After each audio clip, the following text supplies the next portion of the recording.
What's up? I'm Tyler. And I'm Dakota. And this is the Bourbon and Business Podcast, where we interview successful businessmen and women to let you in on why success doesn't have a single formula to follow. We also have a little bourbon tasting along the way, because why not? So guys, please enjoy this episode and let us know your thoughts at Bourbon and Business Podcast on Instagram.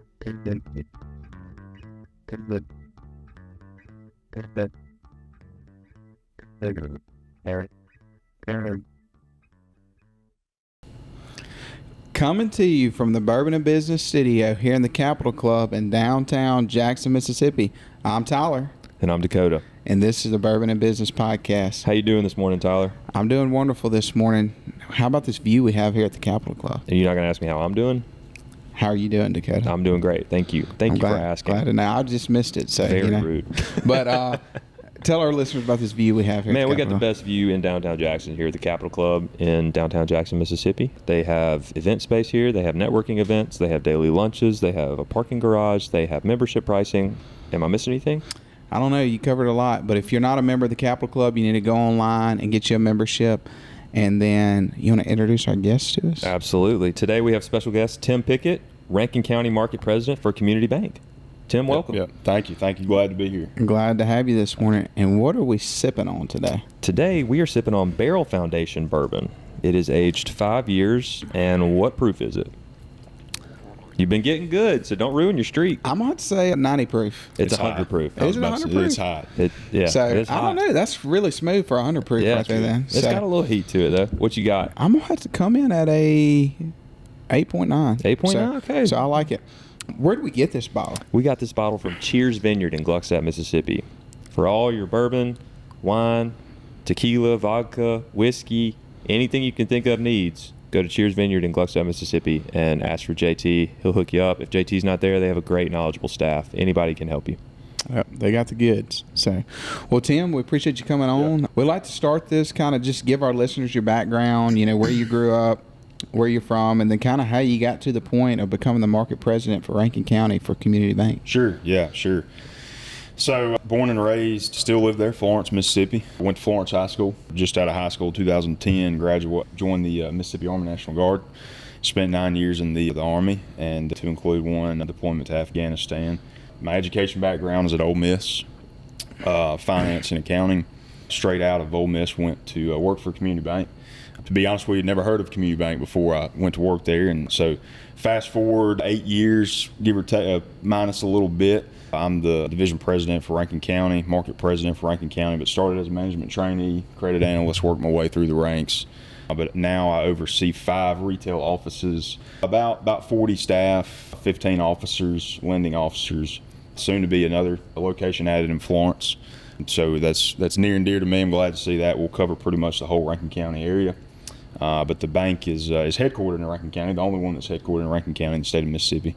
So, but that's my story. Glad to be here and tell you guys about it.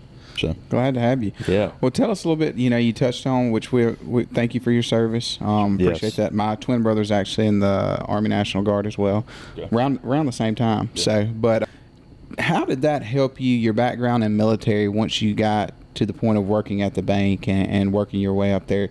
Did that have an impact on that for you? Certainly did.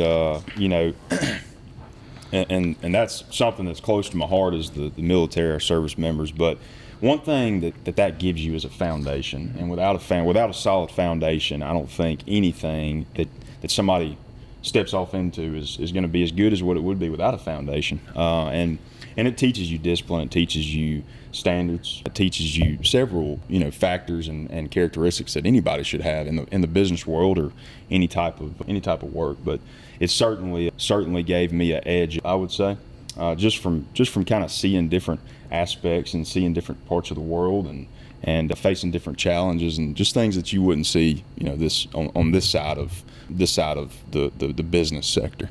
Yeah, you got to work with different people too. Oh, yeah. If you're assigned to a team, that's your team. It doesn't matter if you like that guy or hate that guy, that girl. Like that's who they're watching your back. And it's a life or death situation that you're in. So absolutely.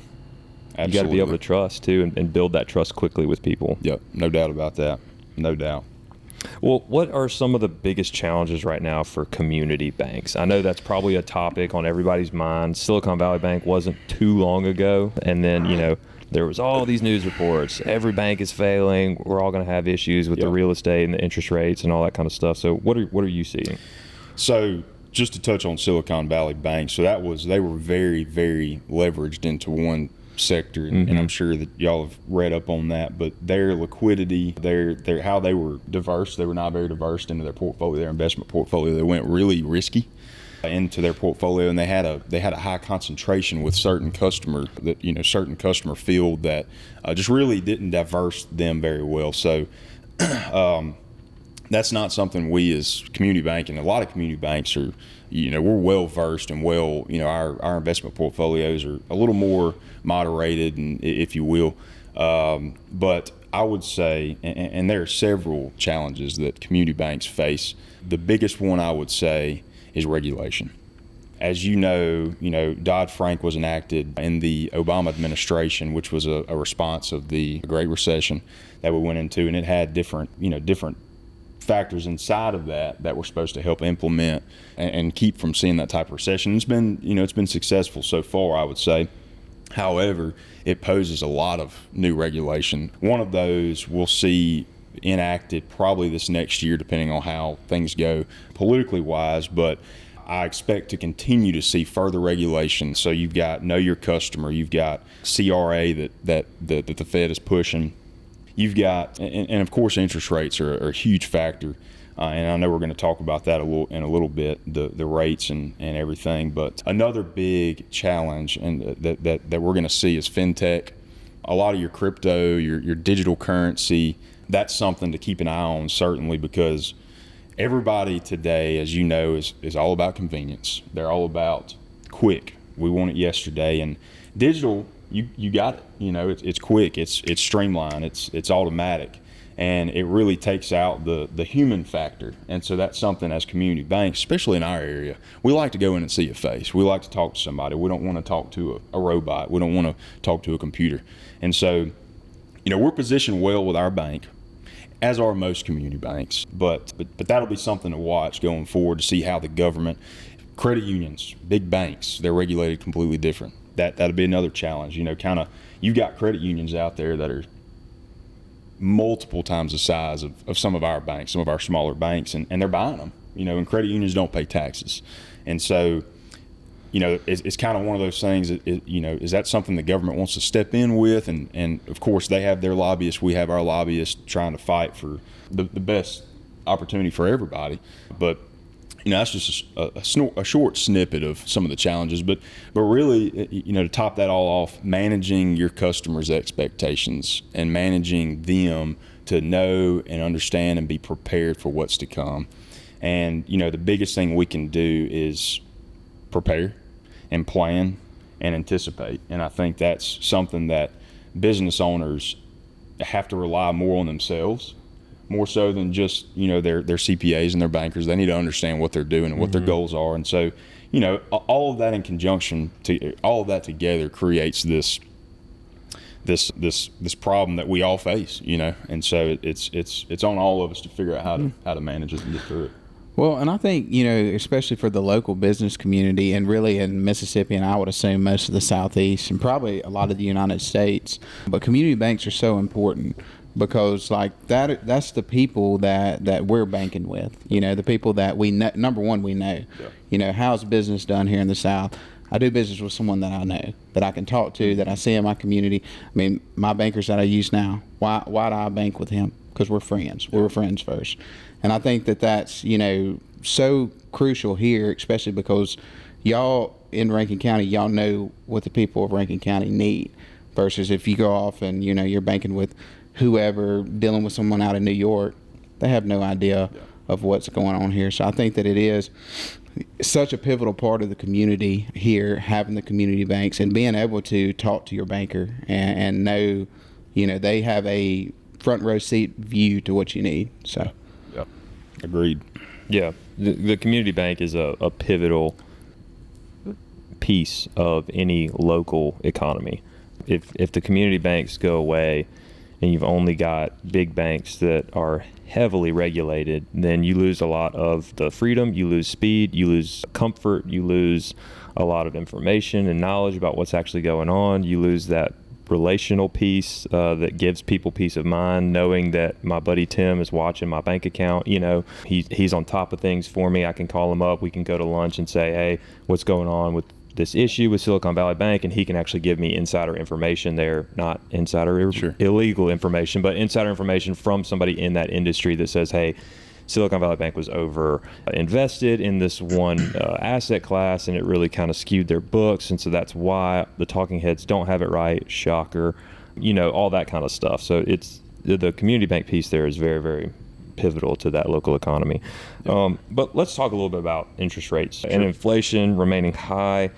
What are you doing with community banks customers right now? What are you telling them? Sure. So, in March of 22, we had a Wall Street Journal prime, New York prime rate of 3.25.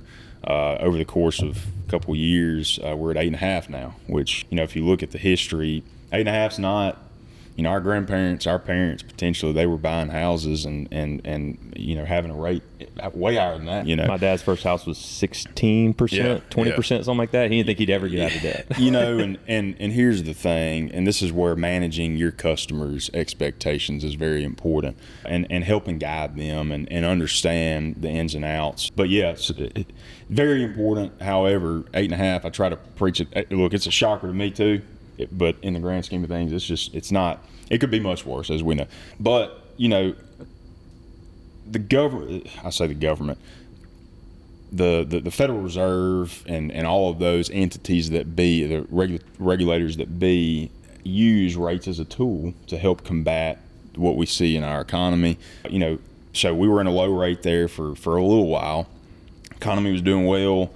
Spending was good. People weren't afraid to throw some money out there. Well, as you know, that right there can help create inflation. That can stimulate inflation. So these higher rates, what a lot of people don't understand, are used as a tool to help kind of to really help slow that economy down when it's doing so well. And regardless of political affiliation or thoughts, the rates, in my opinion, they needed to go up, because we were spending at too high of a level that, it's a cyclical thing. We see it. I mean, we're going to see some sort of setback every so often. But it's important to remember the reason why we see the rate adjustments and the movements that we do, and trust that there is a bigger plan. And that's why it's so important for us to educate ourselves, but as well as our friends and our customers, that, this is why it is what it is. I think something that you guys have probably heard before: marry the product, date the rate, right? Because rates are temporary. And, if you find a piece of property, you find an investment that you want to look at, remember that rates are temporary. Rates are something that if you can, justify getting through that first phase of it, there's going to be a time to settle back towards a lower rate. Mm-hmm. And that's, it's important to remember that, and it's important to remember why. Just as if another business that sells a product or a service increases their prices, it's the same thing with banks. So the cost of money. So that's why banks have to raise their rates to keep up with what we're having to borrow from our bank and our cost of goods and cost of money. So. Well, and we're seeing with community banks growing a lot. Obviously, y'all just built the building there in Flowood, got that whole area that's being developed out there around y'all. But what is the future plans for community bank? What markets are y'all expanding into, and what can we as people in Rankin County and customers, what can we come to expect from community bank? So, where we are today is where we'll be. We started in 1905 in Forest, Mississippi, as a poultry bank. Later moved our domicile to Brandon, Mississippi, where my office is, and then now in Flowood at that building. It's a beautiful building, and so lucky to have it, blessed to have it. We're not going anywhere that we're not already. I couldn't see. Now, as you know, things change, things happen, but we are a 5-region bank. We're about a $5 billion bank. We go from Memphis into Birmingham, down through the Pine Belt, into the Delta, Mississippi Delta, all through Jackson, down to the Mississippi Gulf Coast, all the way to Panama City Beach. So we've got a very good footprint. And one thing that we look at, and this is what most all of your businesses and your banks look at, is where can I get my best return?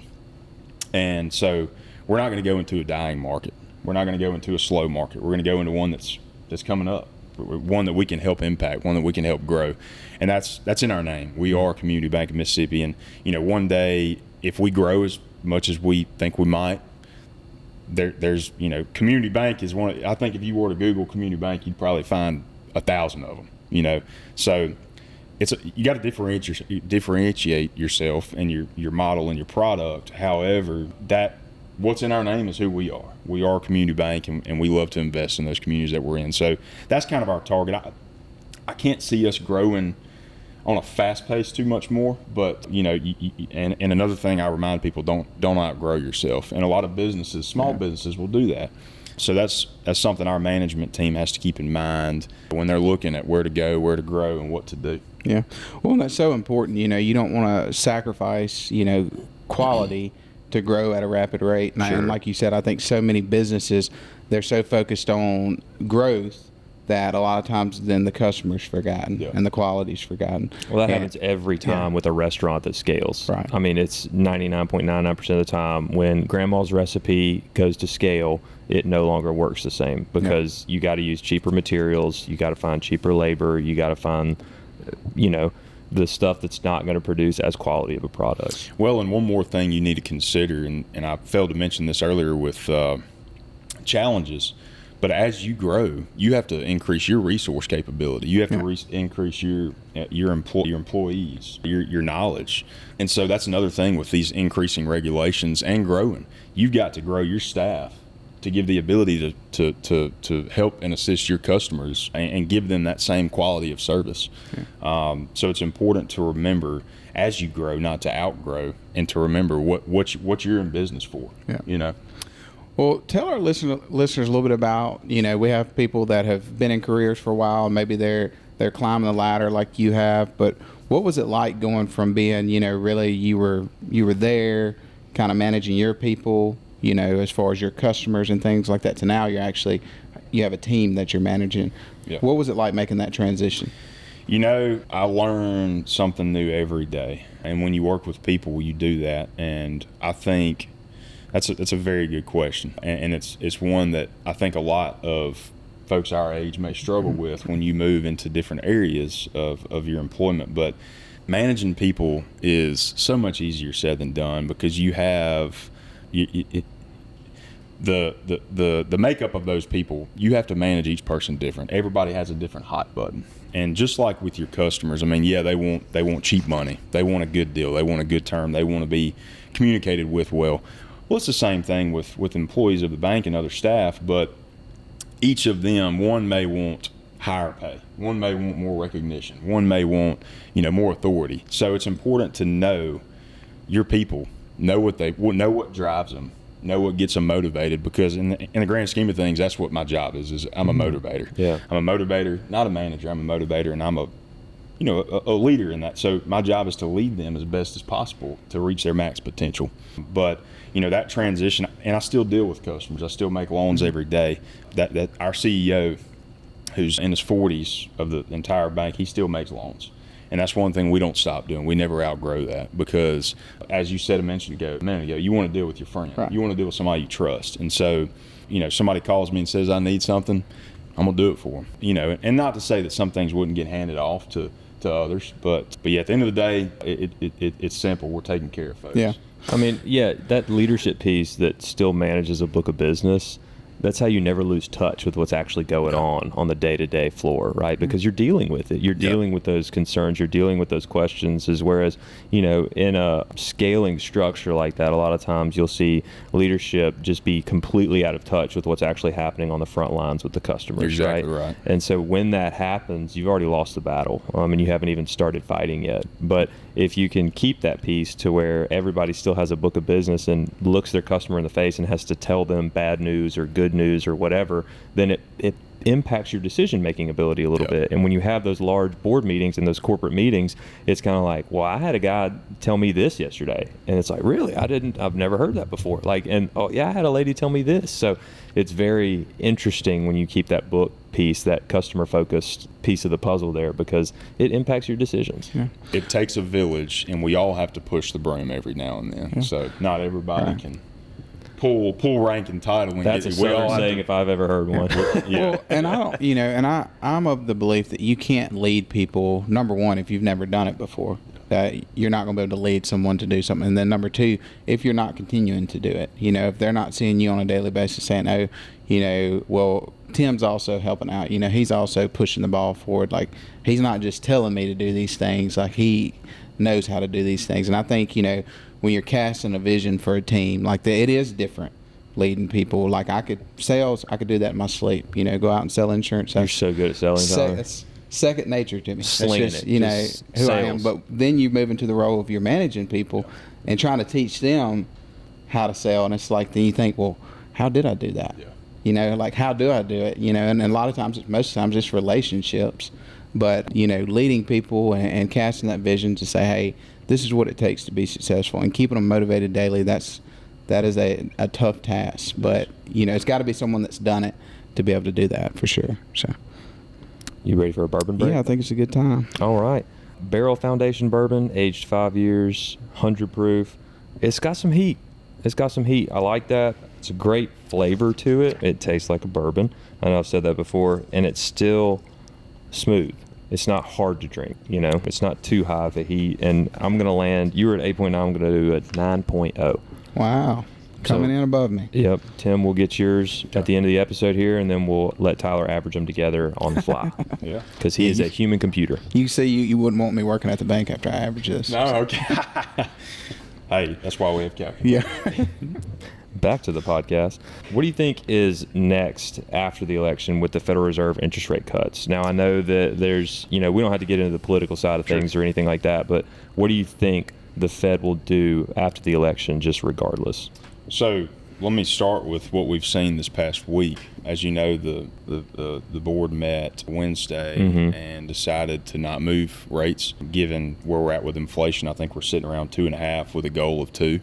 Starting in the 9% range, I'd say things have gone how they should over the last couple of years as far as getting inflation down. Friday, we saw the jobs report come out, which did not. It wasn't quite what everybody expected, and I think maybe the board is thinking now that, and this is just my opinion, maybe we should have cut a rate. Who knows? As far as what happens in November, here's the thing: one person's not going to make. It's not going to happen overnight. Nothing's going to change overnight. I think if depending on who goes in the office, we could see a shift in the deregulation, healthcare, social platform. Some minor changes that will, in the long run, shift the way we've been doing things, running this country.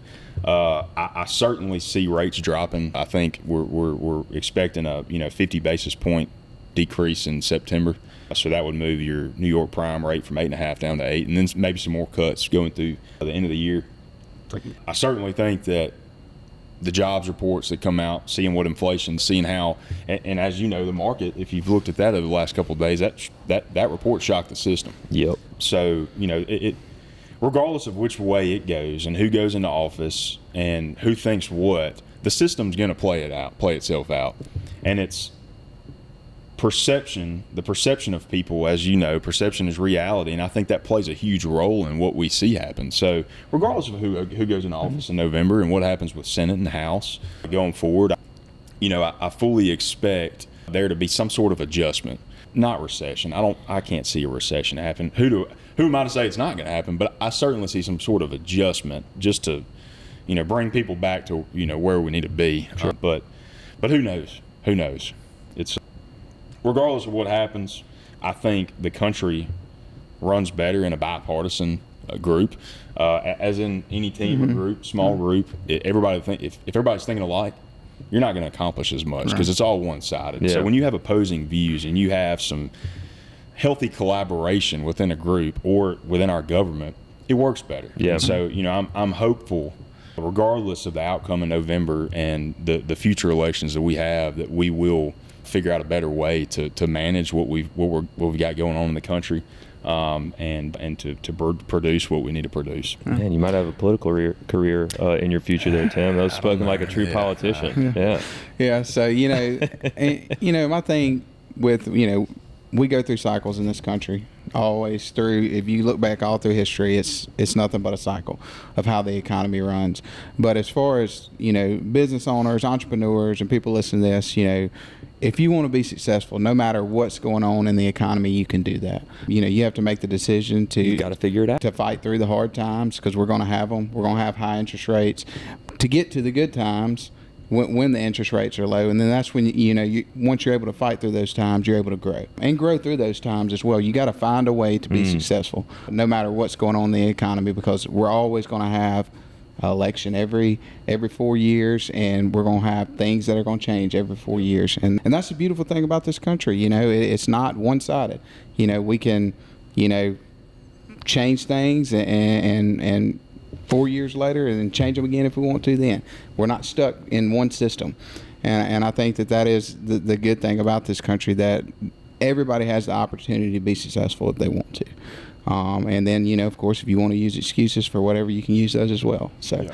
But you're right. Everybody wants the cool story, but nobody wants to do the work to get the cool story. Correct. Nobody wants to go through the trenches and have those hard times to where you can actually talk about the days back when, with all your friends sitting around the boardroom table. It's like, man, you remember when we started out, making cold calls to everybody? Like, that seemed like forever ago. You hated it. You dreaded going into work doing that. Yep. But now you're thankful that you did it, because the experience that you gained from it allowed you to be in the position where you don't have to do that anymore. But now you get to coach people on how to do it better. That's right. And how to be better than you, and things that you wish you had learned. Well, what advice would you give others that are looking to start their career in banking? That's one that there's so many different sections.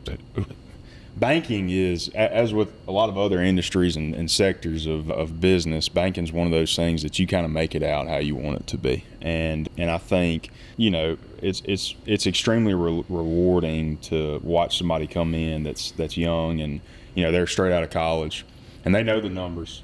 They understand math, they understand how to underwrite, but watching them translate that into also being, bankers should have two things. They should either be people oriented and be able to sell and talk to people, or they should be good at numbers. The ones that can do both are the ones that are really good. The ones that can talk to people, but they also understand sales. They understand how the numbers work. They understand credit. They understand risk. And I think that's, those are factors that are important with any candidate looking to get into banking. Tyler, you'd be great at banking. Yeah, you're great with numbers, and you're great with people. I would. So. Yeah, it's, and I tell people all the time, everybody likes to bring up banker's hours, and it's not 1980. Okay, we don't shut down for lunch anymore. We don't, and I can't speak for a lot of others, but what you put into it is what you get out of it. If you're there at 7 o'clock in the morning, you're there till 6 in the evening, and you're grinding for your customers, that's what you're going to get out of it, right? And so banking's a 24/7 job now, as with insurance and a lot of other those sales. And I think, Tyler, you would agree with me there. But it's important to, I would say, have those analytical skills, be able to multitask, because in our job we have to multitask. We have to balance several things at one time. And obviously you want a solid and well-rounded education. But I would say, the biggest thing, and this is something I've struggled with, is overextending myself. You want to be everywhere you can at all times to be able to meet people and grow your network. And so that's an important thing too for folks wanting to get into banking. The more people the better you are. That's just kind of how business works nowadays, isn't it? Yep, that's exactly you got a right. network. Yep. And to know in our job, we may look at a small unsecured credit. We may be looking at. Hope you guys enjoyed this episode. If you have any feedback or would like to be featured, reach out to us at bourbonandbusinesspodcast@gmail.com. Or find us on Instagram at Bourbon and Business Podcast. Thanks again for listening. Follow us for more content and info on the next episode.